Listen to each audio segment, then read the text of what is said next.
একজন ব্যক্তি কতটুকু প্রভাবশালী হলে দীর্ঘ 5 বছর একটানা মাদক ব্যবসা এমনকি অস্ত্র ব্যবসা পর্যন্ত পরিচালনা করছেন, যার নামে একাধিক জাতীয় পত্রিকা, একাধিক নিউজ পোর্টালে বিভিন্ন ধরনের অপকর্ম নিয়ে প্রতিবেদন করা হয়। এমনকি সর্বশেষ কুমিল্লা ক্রাইম বার্তা ক্রাইম ইনকোয়ারিতেও বিভিন্ন অপকর্ম তুলে ধরা হয় একজন ব্যক্তির, যে ব্যক্তি গত আওয়ামী লীগ সরকার থাকতেও প্রভাব খাটিয়ে কোটি কোটি টাকা হাতিয়ে নিয়েছেন আর দেশের সর্বনাশ করেছেন। তবে বর্তমান দিন বদল হলেও, আওয়ামী লীগ চলে গেলেও বিএনপিকে বিক্রি করে আবারও নতুন ভাবে শুরু করেছেন মাদক ব্যবসা, এমনকি শাড়ি ব্যবসা, অস্ত্র ব্যবসা। জি, পুরো তথ্য তুলে ধরার চেষ্টা করব, আমাদের সাথে থাকবেন পুরো 20 মিনিট জুড়ে। মাদক যে অবৈধ পণ্য বিগত আওয়ামী লীগ সরকার ক্ষমতা থাকাকালীন ব্যবসা পরিচালনা করলেও, তবে বর্তমান সরকারের আমলে সব ধরনের মাদক নিষিদ্ধ ঘোষণা করা হয়। এমনকি যে এলাকায় মাদক সেবনকারীকে পাবে তাকে ধরেই আইনের আওতায় আনতে হবে, এমন একটা ঘোষণাও করা হয় সরকারের পক্ষ থেকে। তবে এত কঠোরতা অবস্থাও গতকাল রাত ভারত বর্ডার থেকে সীমান্ত পার করে প্রায় আনুমানিক 3 কোটি টাকার গাঁজা, ফেন্সিডিল, এমনকি ইন্ডিয়ান 3 পিস শাড়ি বাংলাদেশে এনে নিজের বাড়ির উঠোনে লেবার দিয়ে বিভিন্ন ভাবে পৃথক আলাদা আলাদা করছেন এবং তার সাথে সব ধরনের পণ্য রেডি করে রাখছেন বাংলাদেশের বিভিন্ন জেলায় পৌঁছে দেওয়ার জন্য। আর এত কিছুর নেপথ্য রয়েছেন অস্ত্র ব্যবসায়িক আলমগীর মেম্বার। এই ব্যক্তি, যে ব্যক্তির নাম বলার প্রয়োজন নেই, এই ব্যক্তিকে নিউজ করতে করতে বর্তমান উনি নিজেকে একজন হিরো দাবি করেন, এমনকি নিজেই বলেন আমাকে হাইলাইট করেছে। অথচ সচরাচর একজন ব্যক্তি বা ভালো দেশের একজন নাগরিকের বিরুদ্ধে নিউজ করলে তার সম্মানহানি হয়, এমনকি তার একটু ইজ্জতেও আঘাত লাগে। এই কেমন ব্যক্তি যে তার তথ্য ফুটেজ এমনকি সব ধরনের প্রমাণ সহ নিউজ করার পরেও প্রশাসন নীরবতা পালন করে? কেন নীরবতা পালন করে?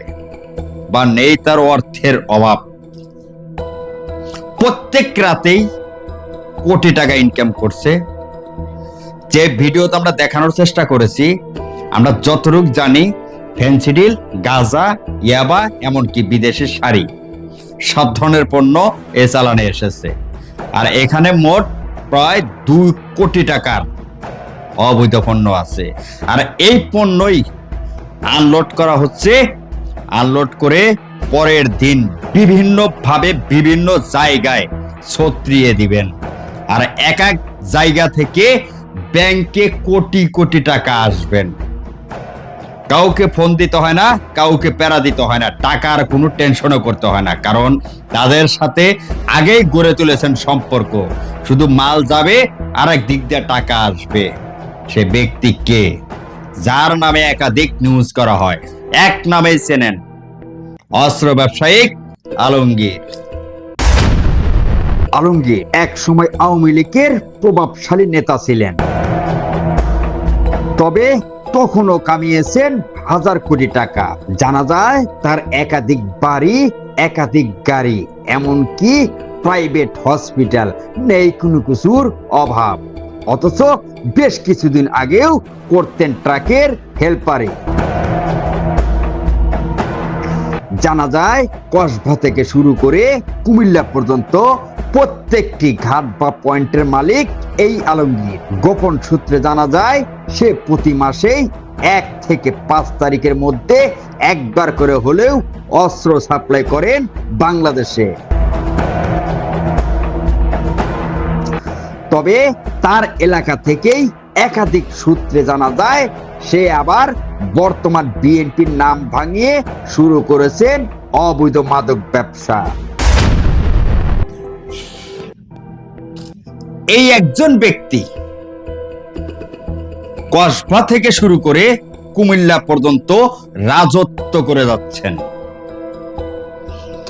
বাড়িটা বা তার জন্মস্থান কসবা উপজেলা হলেও কুমিল্লাতেই সব ধরনের ব্যবসাও পরিচালনা করেন। এমনকি অবৈধভাবে গড়ে তুলেছেন হসপিটাল, যে হসপিটালের মালিক একক। আর তার এলাকায় সরাসরি রাত নামলেই যেভাবে বিভিন্ন জায়গায় লেবার সচরাচর মাল লোড আনলোড করছে, একটুখানি খেয়াল করবেন এই এলাকায় সরাসরি নারী পুরুষ সিএনজি অটোরিকশা বা সব ধরনের পরিবহন ব্যবহার করে মাল তোলা বা পণ্য তোলা নিয়ে খুবই ব্যস্ত। যে পরিমাণ ব্যস্ত মনে হয় এই জায়গায় কোনো প্রশাসন নেই বললেই চলে। অথচ এত টাকার মাল কিভাবে ভারত থেকে বাংলাদেশে আনছেন, আবার বিভিন্ন জায়গায় ছড়িয়ে দিচ্ছেন, কামিয়ে নিচ্ছেন টাকা, দেশের করছে ক্ষতি। যে ভিডিওটা দেখানোর চেষ্টা করব, নারী পুরুষ নেই, সবাই সমান। কারণ অবৈধ ব্যবসা বাণিজ্য, এখানে টাকার নেই কোনো অভাব। তাদের সাহসিকতা বা তাদের দাম্ভিকতা সব ধরনের যদি পেশায় দেশের কাজে লাগাতো, আজ দেশ উন্নত হতো। আজ দেশের কাজে না লাগিয়ে দেশকে ধ্বংস করার জন্যই উঠে পড়ে লাগছে কিছু চক্র। তার ভিতরেই মেন মাস্টার মাইন্ড এই আলমগীর মেম্বার। কি ভাবছেন এটা কোনো সদরঘাটের দৃশ্য নয়, এটা হচ্ছে কসবা উপজেলা শশীতল রেল স্টেশন। এখানে সরাসরি মাদক নামানো হচ্ছে এবং এই মাদক প্যাকেটের গায়ে সিরিয়াল অনুযায়ী যার যার গাড়িতে লোড করা হচ্ছে। তবে এভাবে যদি মাদক বাংলাদেশের বিভিন্ন জায়গায় পৌঁছানো হয়, তাহলে আগামী ভবিষ্যৎ জাতির কি হবে?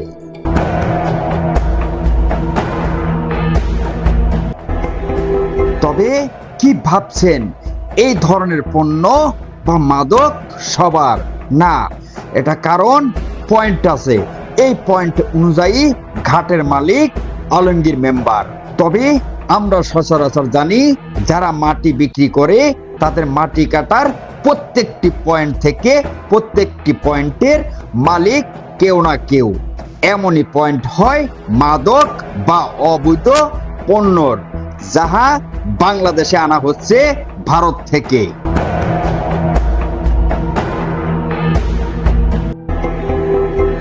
এখন আসেন, এই পয়েন্ট বা গেট দিয়ে যে কোনো অবৈধ পণ্য নামানো হলে অনুমতি লাগবে এই পয়েন্টের মালিকের। আর এই পয়েন্ট বা গেটের মালিক একজনই, অস্ত্র কারবারি আলমগীর মেম্বারের। আমি আগেই বলেছি, সঠিক তথ্য বা সঠিক প্রমাণ ছাড়া আমরা কখনো নিউজ করি না। যদি আমাদের কাছে সঠিক তথ্য বা সঠিক প্রমাণ কখনো আসে, তখনই আমরা প্রতিবেদন করে সাধারণ জনগণ বা দেশের জনগণ বা দেশের জাতির কাছে পৌঁছে দেওয়ার চেষ্টা করি। তবে তাদেরকে আইনের আওতা আনার দায়িত্ব কার? প্রশাসনের। আমরা সাংবাদিকতা করতে গেলে অনেক সময় মামলা বা হামলা সব ধরনের আক্রমণের শিকার হতে হয়। তারপরেও দেশের স্বার্থে, জাতির স্বার্থে, এমনকি এই দেশের জনগণের স্বার্থে সাধারণ যুবকের দিকে তাকিয়ে আমরা জীবনকে বাজি রেখে সব ধরনের অপকর্ম বা সব ধরনের অবৈধ ব্যবসায়ীকের মুখোশ উন্মোচন করে দেওয়ার চেষ্টা করি। বিগত কুমিল্লা ক্রাইম বার্তা ক্রাইম ইনকোয়ারি করতে গেলেও একাধিক মামলা, একাধিক হামলা আমাদের উপরে হয়, তারপরেও থেমে নেই। আগামী ভবিষ্যতে সব ধরনের মাদক বিরোধিতা, অস্ত্র ব্যবসায়িকদের, সব ধরনের ব্যবসায়িকের বিরুদ্ধে আমরা নিউজ পরিচালনা করব। তবে আপনার আশেপাশে যে কোনো তথ্য দিয়ে আমাদেরকে সহযোগিতা করুন। আমাদের নিচে হটলাইন নাম্বার দেওয়া থাকবে, মোবাইল নাম্বার দেওয়া থাকবে, মেল দেওয়া থাকবে, সরাসরি আমার সাথেও যোগাযোগ করতে পারবেন। অবশ্যই নিজেকে সুরক্ষিত রাখবেন, আমাদের জন্য দোয়া রাখবেন। ভালো থাকবেন, ভালো রাখবেন। আল্লাহ হাফেজ।